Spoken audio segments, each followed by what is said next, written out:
días. Hoy es martes 30 de agosto. Para todos aquellos que estamos ahí en la línea, en la cuerda floja, que no sabemos si vamos a pasar agosto, nos queda solo un día para celebrar el paso de agosto este año. Así que empecemos dando, ¿no es cierto?, inicio a este enfoque económico acá en la radio Agricultura. Les recuerdo que nos pueden seguir a través de las redes sociales, en Twitter, @económico921, TikTok es lo mismo, @económico921, o mandarnos mensajes, preguntas, comentarios al WhatsApp más 56992195245. Y vamos rápidamente a las noticias económicas. En la Unión Europea se contagiaron del ambiente de Jackson Hole y de el presidente de la Reserva Federal de Estados Unidos, que ayer dijo, el viernes dijo, y que sigue afectando a los mercados, ¿no es cierto?, dijo que estaba dispuesto a hacer lo necesario para bajar la inflación, aun cuando ello generara, y usó esta palabra, aunque ello generara dolor. Así que la verdad es que en la Unión Europea están bastante asustados y parece que los presidentes de los bancos centrales de la Unión Europea están tratando de seguir el mismo camino. De hecho, el economista jefe del Banco Central Europeo, Philip Lane, añadió que no descartaba una recesión temporal y técnica en la Unión Europea. Y el problema es que en la Unión Europea no solo tenemos este problema, bueno, no en vano ellos tienen el gran problema de Rusia invadiendo Ucrania. La confianza económica de la zona cayó más de lo esperado en el mes de agosto. Esto se publicó el día de hoy y ¿qué es lo que pasó? Cayó el optimismo en las áreas de industria y servicios, pese a que el área de los consumidores estaba más optimista. El índice mensual de confianza económica de la Comisión Europea cayó a 97.6 en agosto, desde 98.9 que estaba en julio.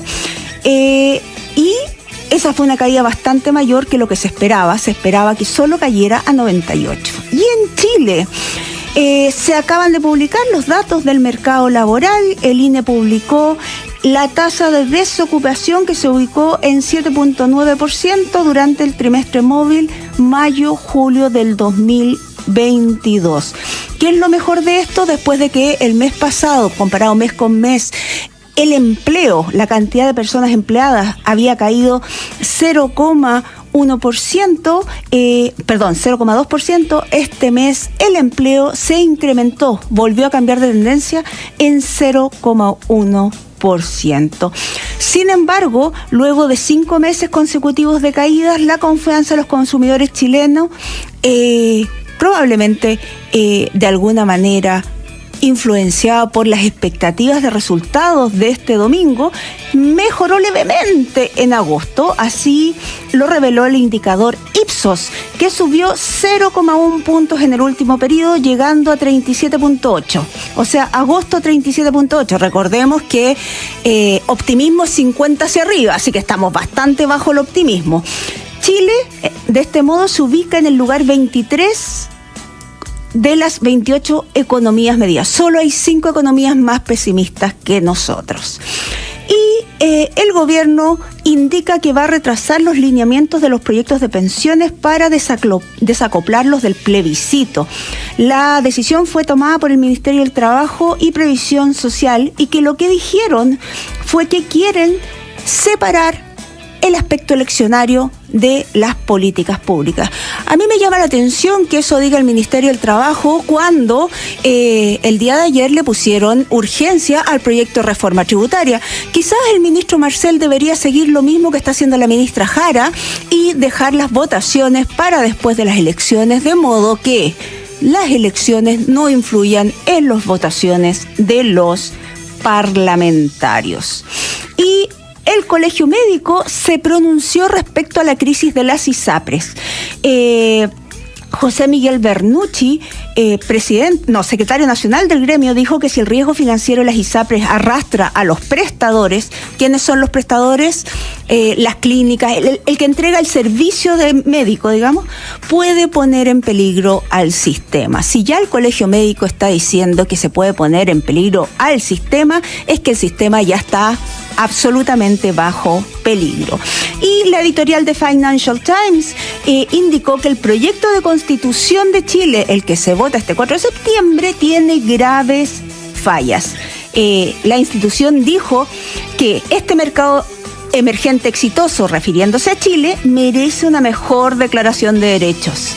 De manera preocupante para las empresas, el documento erosiona los derechos de propiedad. Y aquí es importante que lo escuchen aquellos del apruebo, porque ellos dicen que no erosiona los derechos de propiedad. Bueno, las empresas internacionales también dicen que erosiona los derechos de propiedad y balcanizaría a Chile a un Estado plurinacional, intercultural, regional y ecológico que incluye territorios autónomos con sus propios sistemas de justicia. Así que la verdad es que no le gustó nada al Financial Times. Y JP Morgan advierte que de ganar el apruebo, el Banco Central va a tener que vender más dólares porque el dólar podría subir con mucha fuerza. Finalmente, ayer fue un día rojo. Nuevamente los mercados accionarios cayeron en el mundo. La buena noticia es que para hoy los datos están en verde. Parece que el ambiente está mejor. El Standard & Poor's cayó 0,67 ayer, con un futuro al alza. El Eurostock está subiendo 0,65, Asia subió 0,47 y Chile se desmarcó subiendo un 1,01% ayer. Los precios de los petróleos subiendo levemente, llegando a $94 el barril WTI, $102 el barril Brent, y el cobre cayendo levemente a $3.57. Finalmente, el dólar retrocedió hasta 890 pesos el día de ayer y en este momento se está transando en 876,7 centavos. Habiendo terminado ya este barrido por los números, nos vamos a una pequeña pausa comercial.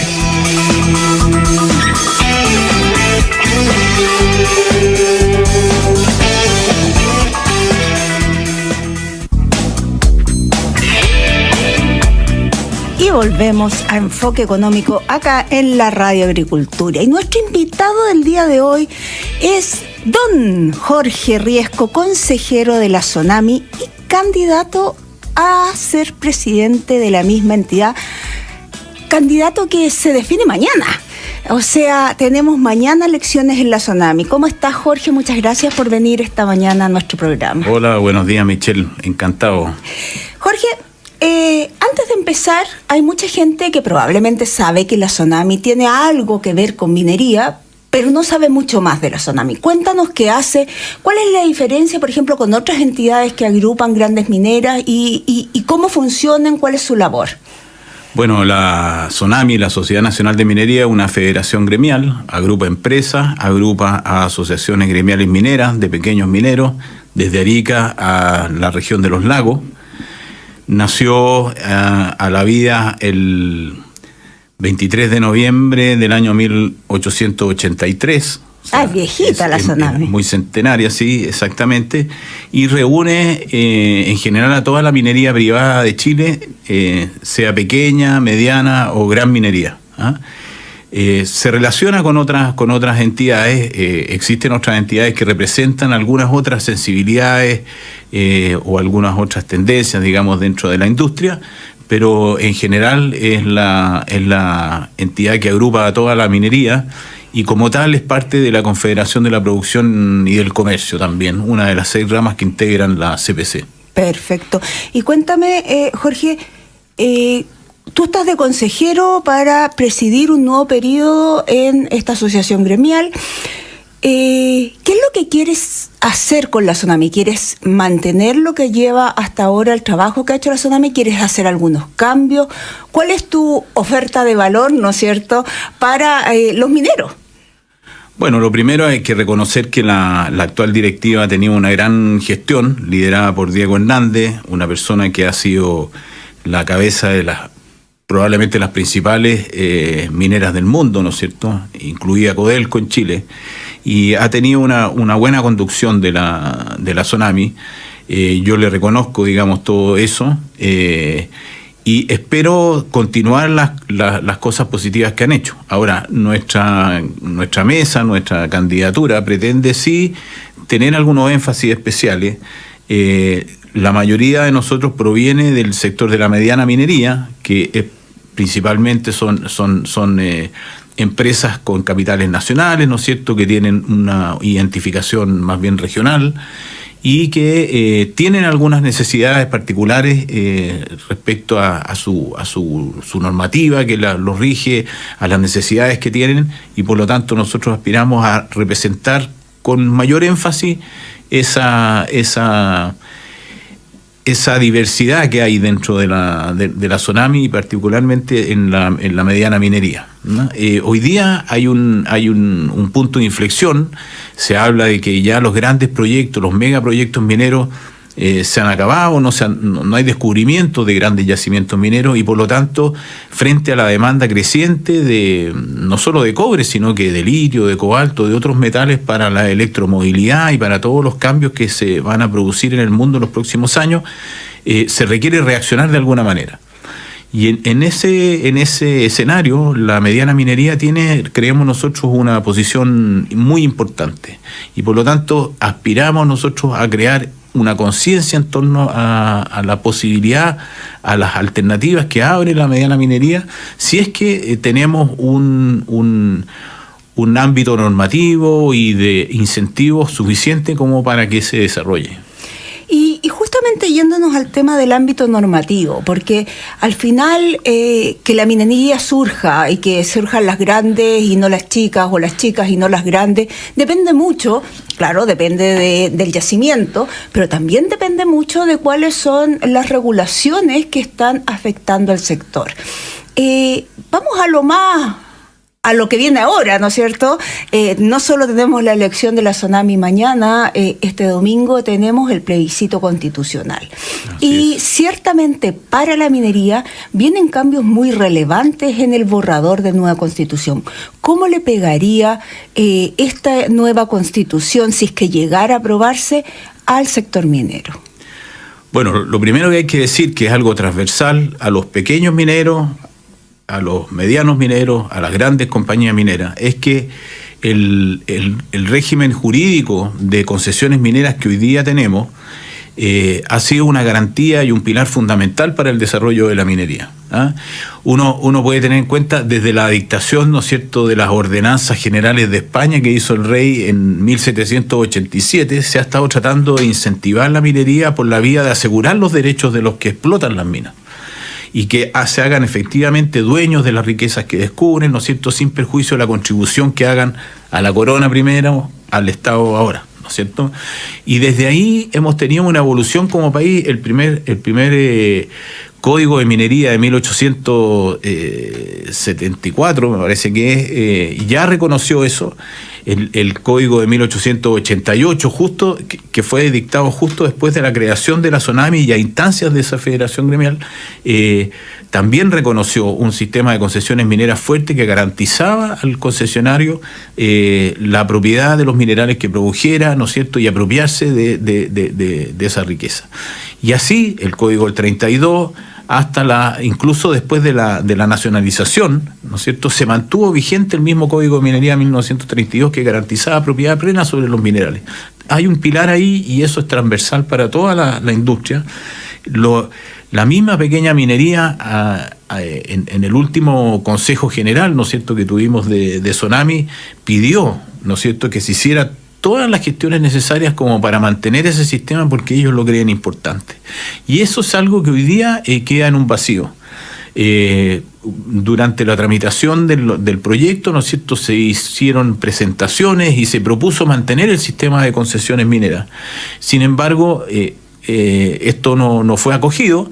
Se logró por contrapartida eliminar todas aquellas disposiciones que se estaban proponiendo y que desconocían o ponían términos a la concesión. Pero hoy día, si se aprueba el estatuto de los minerales que están en la propuesta, hay un vacío que probablemente se va a llenar con otro tipo de concesiones o permisos de explotación que no son las concesiones. Ahí hay un primer elemento que es de gran preocupación para el sector. A mí me ha tocado discutir en varios seminarios justamente acerca de este tema, y tanto en los temas de derechos de agua como en los derechos mineros. Un argumento que tenía la gente que le gusta el borrador de constituciones, que te dicen, ¿sabes qué? En el resto del mundo no hay derechos, lo que hay son permisos administrativos, lo mismo que nosotros queremos hacer acá en Chile. Entonces, una de las respuestas que yo siempre les decía, sí, es cierto, en Australia, en Canadá, en los países desarrollados hay permisos administrativos porque los sistemas funcionan y porque no han tenido en su historia, ¿no es cierto?, nacionalizaciones que les estén pesando, una mochila que llevan en la espalda. ¿Cuán importante es eso? ¿Cuán importante es la historia del país a la hora de tomar una decisión de invertir en minería? Bueno, es importante la historia, y en este caso la historia avalaba un sistema de concesiones que son concesiones prácticamente concesiones plenas, ¿no es cierto?, que si bien reconocen el dominio del Estado, ese dominio se expresa por la vía de conceder una determinada extensión territorial para su explotación exclusiva por una persona. Y ese derecho que tiene esa persona, natural o jurídica, está protegido frente a la propia autoridad.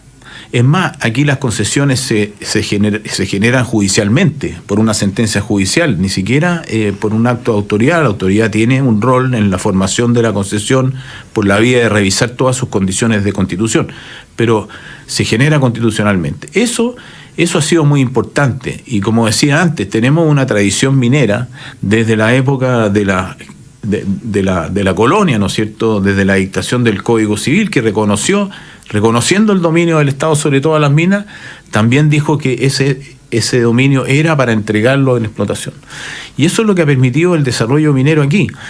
En otros lugares puede que no haya sido lo mismo. Y yo creo que la comparación con los países, con otros sistemas jurídicos, como son países anglosajones o qué sé yo, tampoco viene mucho al caso. Nosotros tenemos un sistema de legislación, ¿no es cierto?, codificada, que allá no existe. Allá probablemente, si a un particular se le da un derecho, los tribunales van a proteger ese derecho de alguna manera, aunque lo haya constituido la autoridad, aunque sea un permiso, y van a velar porque ese derecho sea protegido, porque su sistema permite hacerlo así. Existe además una cultura de respeto de los derechos que probablemente en los países latinos no se da tan claramente y necesitan disposiciones claras. Por eso hemos sido nosotros súper insistentes en que el estatuto jurídico tiene que tener un rango constitucional para que no se pueda cambiar fácilmente o producto de algunas mayorías circunstanciales. Y justamente si se aprueba este proyecto, vamos a encontrarnos con ese escenario, en donde por mayoría simple de un Congreso unicameral se podrían cambiar las condiciones absolutamente de las normas que rigen la actividad minera, además de otros aspectos de la Constitución que se propone que también son preocupantes y que van a afectar de alguna manera las actividades de las empresas o de pequeños emprendedores, incluso dada su descentralización. Y entre eso están los derechos de agua, que son tanto más importantes que los mismos derechos mineros. Bueno, claro, y con los derechos de agua tenemos el ejemplo, ¿no es cierto?, de que si no se logró consenso de 2/3 para el texto permanente, se logró introducir una norma transitoria que les pone término. Y esto se ha difundido poco o derechamente se ha tergiversado incluso por algunos funcionarios de gobierno, en el sentido de que todo sigue igual, y no es lo mismo. No es lo mismo tener un derecho que pueda ser protegido con el recurso de protección, ¿no es cierto?, ante la autoridad, ante otras personas, a tener una simple autorización de uso que puede ser revocada en cualquier momento, ¿no es cierto?, y quedar sometida a plazos y cosas que son incompatibles con un proyecto de largo plazo, como podría ser un proyecto incluso agrícola de largo plazo.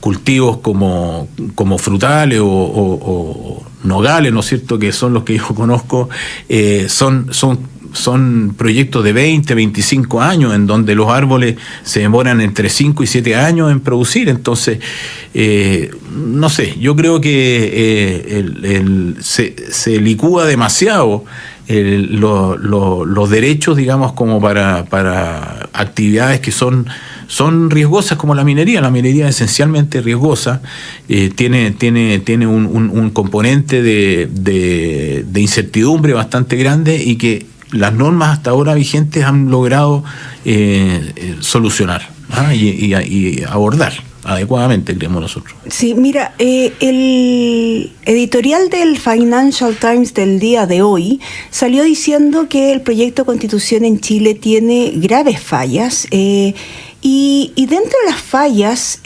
justamente lo que habla es que el proyecto crea inseguridad jurídica, que lo que hace es generar riesgo, correr el riesgo de disuadir grandes inversiones necesarias, ¿no es cierto?, en la minería.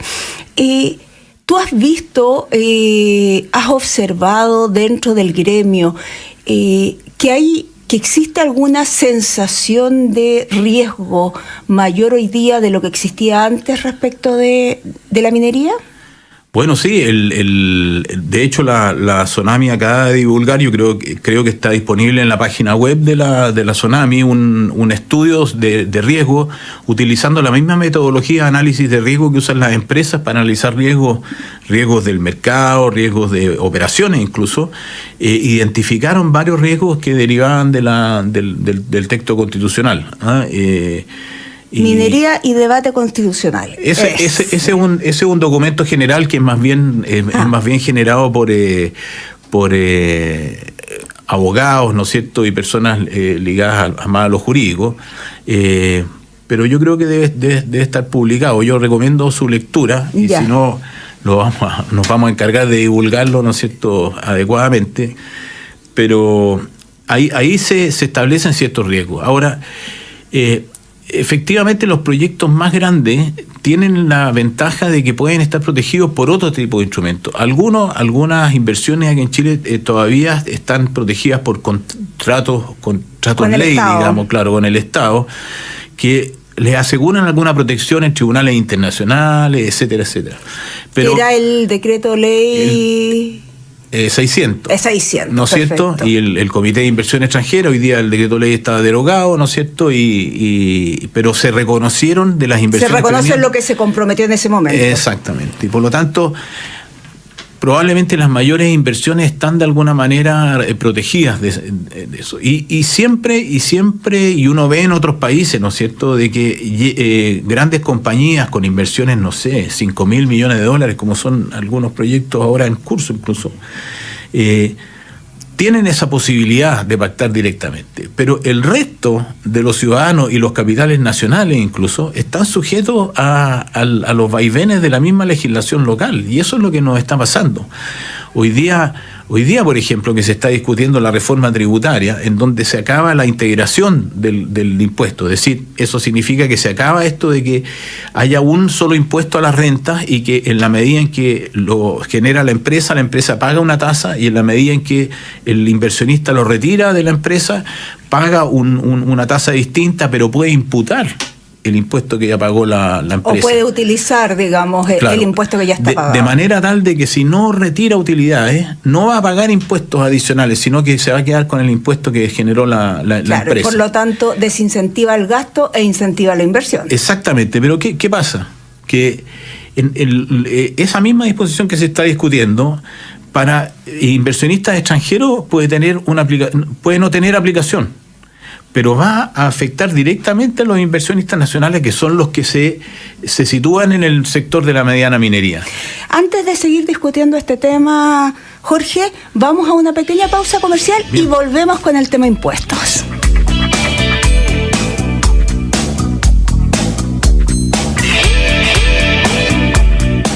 Y volvemos a Enfoque Económico acá en la Radio Agricultura. Estamos conversando con Jorge Riesco. Jorge Riesco es abogado, es consejero de la Sonami y además es candidato a la presidencia de la Sonami, candidatura que se resuelve el día de mañana, así que nosotros vamos a estar cruzando los dedos para que Jorge llegue a éxito al final de esta carrera. Estábamos conversando, Jorge, un tema bien importante que es el tema tributación, porque aquí los riesgos han sido muchos. Tenemos una economía mundial que está sufriendo las consecuencias del exceso de liquidez que se generó por la pandemia, que le generó inflación. Los bancos centrales ahora suben las tasas de interés, pero como si eso no fuera suficiente para un mundo, ¿no es cierto?, una pandemia y problemas de inflación. Después, ¿no es cierto?, Rusia decide invadir Ucrania, generando alzas de precio, generando alza en el precio de los fertilizantes, que es un tema que también le pega a la minería no metálica aquí en Chile. Y después ahora, este último mes, tenemos a China amenazando casi explícitamente a Taiwán, abriendo otro flanco, ¿no es cierto? Y entonces Chile, como no nos gusta quedarnos atrás, ¿no es cierto?, decidimos en plena pandemia tener un plebiscito constitucional, armar una convención constitucional, y todos estos riesgos se van acumulando. ¿Tú crees que todo esto que ha pasado en Chile, el hecho de la convención, va a retrasar al sector minero antes de pasar al tema impuestos? Yo creo que ya hay un retraso. Ya hay un retraso en el sector que estábamos comentando, que es el que podría tirar el carro, digamos, de las producciones necesarias para atender gran parte de la demanda que se viene, producto de la electromovilidad, ¿no es cierto?, y de la demanda de cobre en general y de otros metales, que es la mediana minería. Y afecta porque esa misma incertidumbre ha hecho de que haya muchos proyectos esperando o financiamiento o poder de frentón colocarse para que los tomen empresas que puedan efectivamente desarrollarlo. Y hay más de uno en esa situación, y sin contar además con que hay otros proyectos, ¿no es cierto?, que son expansiones o son nuevos proyectos que no han sido aprobados por la autoridad ambiental, a pesar de que han pasado todos los trámites de aprobación. Esto ha llevado incluso al actual presidente a preguntarse si derechamente queremos minería o no.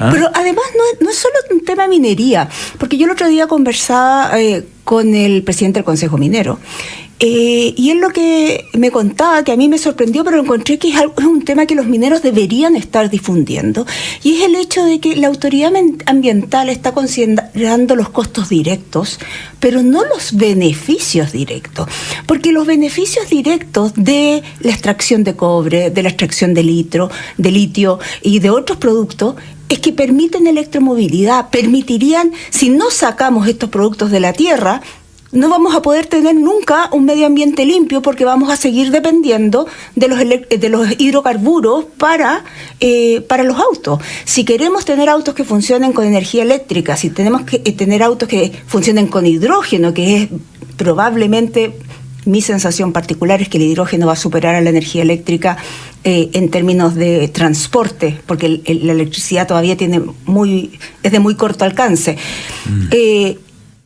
Muy probablemente no vamos a poder desarrollar estas tecnologías si no logramos sacar el cobre de la tierra, y por lo tanto la mirada que está teniendo la autoridad pareciera ser una mirada bien de corto plazo, y no son capaces de mirar más allá al largo plazo. Pero aparte de los problemas que lo tienen, y seamos sinceros, digamos aquí mal de muchos, consuelo de tonto, lo tienen todos los países del mundo. En general, todos los países del mundo están lidiando con autoridades medioambientales, y gran razón de los altos precios del petróleo que tenemos son las autoridades medioambientales que justamente han puesto trabas a la explotación del petróleo. Pero además, ¿no es cierto?, tenemos un problema de retraso en inversiones, y parte de ese retraso en inversiones tiene que ver con los riesgos del proyecto, pero tiene también que ver con los retornos del proyecto. Y ahí volvemos al tema tributación. Porque resulta que llevamos varios años en que hay proyectos de ley en el Congreso, inconstitucionales por cierto, porque los parlamentarios no pueden presentar proyectos de ley, pero como últimamente pareciera ser que a nadie le importan las leyes, se aceptaron igual, cosa que a mí me parece una vergüenza para nuestro Parlamento.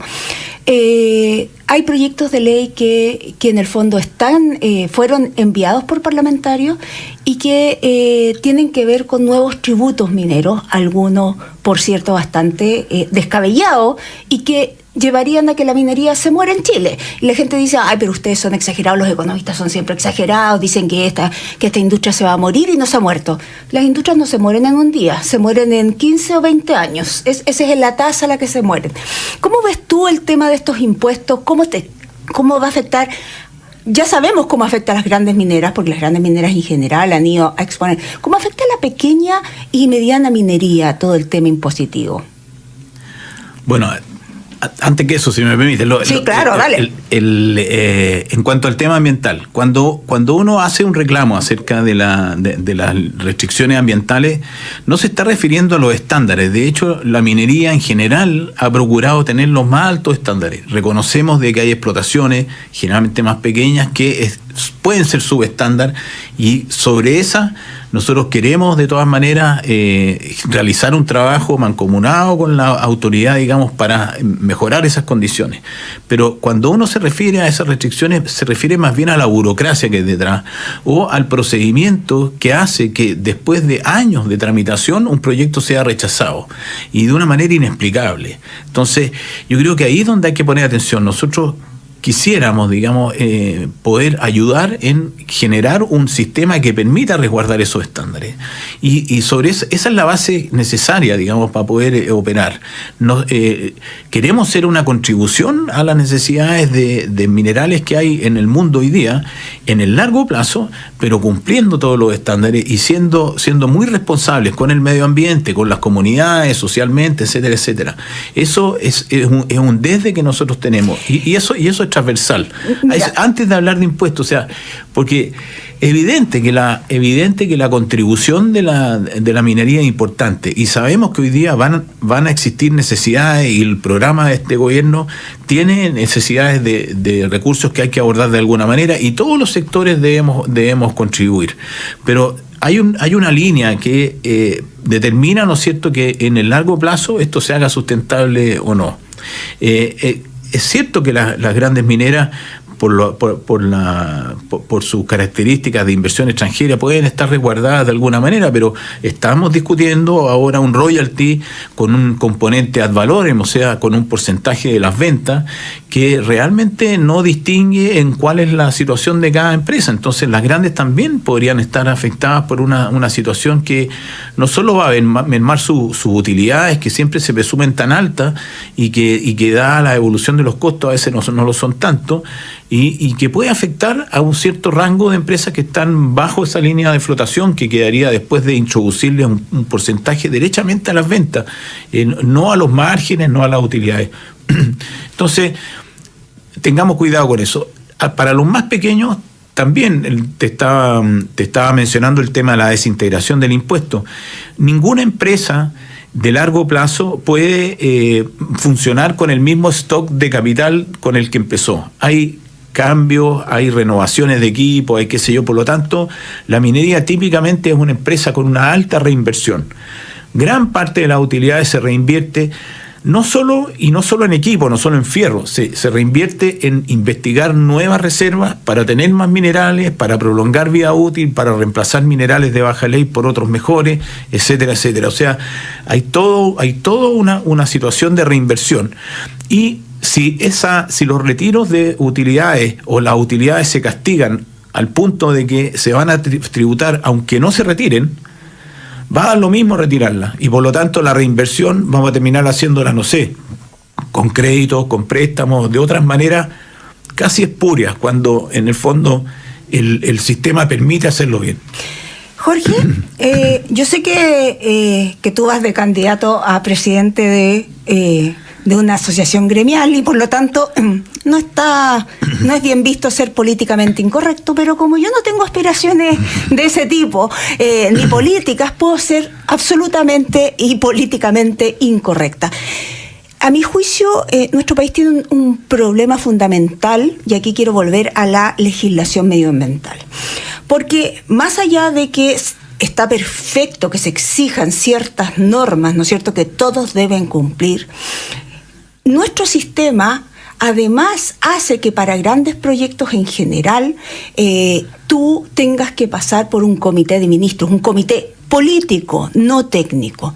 Y yo me pregunto sinceramente, ¿qué tiene que ver la política en la aprobación de un proyecto de inversión? Y por lo tanto, lo que deberíamos hacer como país es eliminar ese trámite.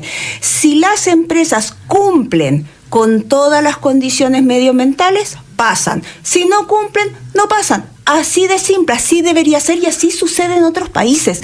¿Qué es eso de tener un comité de ministros a cargo de proyectos, ministros o presidentes que puedan frenar o que puedan impulsar proyectos? No tiene ningún sentido.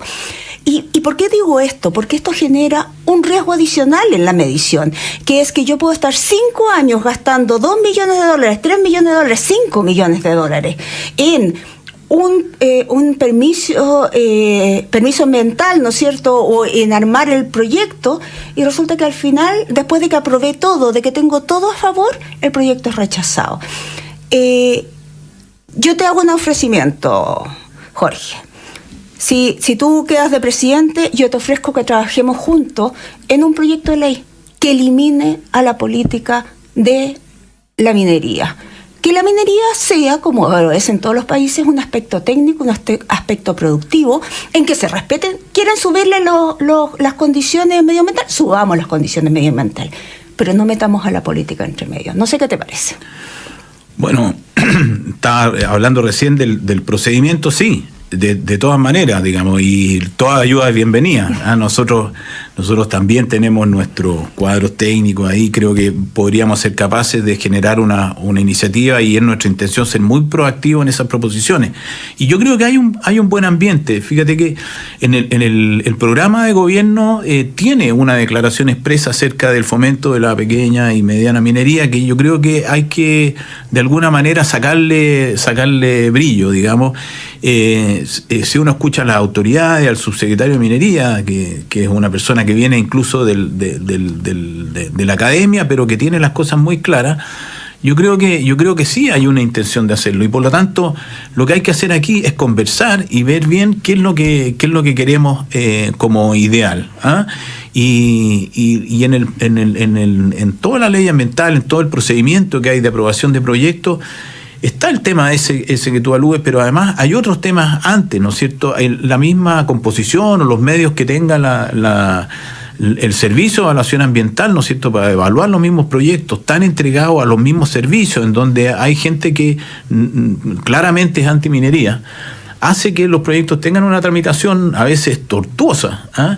Y que yo creo que se puede solucionar con normas claras, con procedimientos o enfocando, digamos, la exigencia en lo que realmente importa, que es cumplir los estándares y no tanto cumplir el tremendo papeleo que se exige. Tenemos ejemplos bastante lamentables. Se rechazó un estudio de impacto ambiental a una mediana minera, más bien del rango inferior de la mediana minería, de escasas producciones, después de varias presentaciones, segundo estudio que se le rechaza. Entonces, y ellos llevan, no sé, casi 80 años operando, tienen buenos índices, no tienen incidentes ambientales, ¿verdad? Entonces, yo creo que esas realidades hay que tenerlas en cuenta. Yo creo que lo que podemos hacer siempre es trabajar mucho en terreno, trabajar con las compañías, con las empresas y con las autoridades locales o nacionales para ordenar esto de manera tal de que cumpla los objetivos, porque lo que queremos es siempre más y mejor minería, y yo creo que en eso estamos contentes con la autoridad. Nosotros tenemos los mismos objetivos, eso es lo que yo veo, y por eso yo tengo bastantes esperanzas de que el escenario que viene, aún con la incertidumbre después del 4 de septiembre, cualquiera sea el resultado del plebiscito, ¿no es cierto?, nos va a permitir a nosotros entrar en estas discusiones. Hay mucho material que se generó a propósito de la Convención Constitucional, sabemos cuáles son las posturas más extremas en esto y sabemos o confiamos en que esas posturas tampoco van a ser las que van a prevalecer. Digamos, todos los signos que hemos visto en los recientes días nos indican de que hay una cierta moderación en la materia, y por lo tanto confiamos en que podamos conversar acerca de eso y llegar a muy buenos resultados. Bueno, Jorge, se nos acabó el tiempo, ya se nos hace cortito siempre acá, así que muchas gracias por compartir esto. Ya mañana les estaremos contando a nuestros auditores cuáles fueron los resultados. ¿A qué hora se realiza la votación mañana? Es un consejo presencial que empieza a las 11 de la mañana. Así ya. Que, bueno, pues entonces pasado mañana les estaremos informando. Muchas gracias por la invitación y siempre a disposición. Espero que se repita, digamos. Pero absolutamente. Y a ustedes... Los dejo el día de hoy, nos encontramos mañana a las 10 de la mañana, pero se quedan en la gran compañía de Checho Iranes. En